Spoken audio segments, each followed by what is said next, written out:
It's a brand new 73 plate Toyota Hilux protected with a Ghost 2 system. So if a thief copied this key, done a relay attack, put their foot on the brake, tried to start the vehicle up, it's just not going to start. The ignition's going to power on, but it's just not going to start.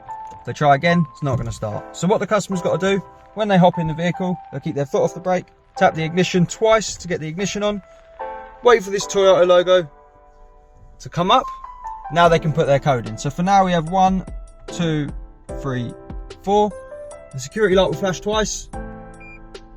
We get a double bleep. Now foot on the brake, start the car, and the vehicle fires up. If they're taking this for a service, they want to turn the whole system off. What they'll do, go to the traction control button, press it 1, 2, 3, 4, 5 times. We get 5 flashes, 5 bleeps.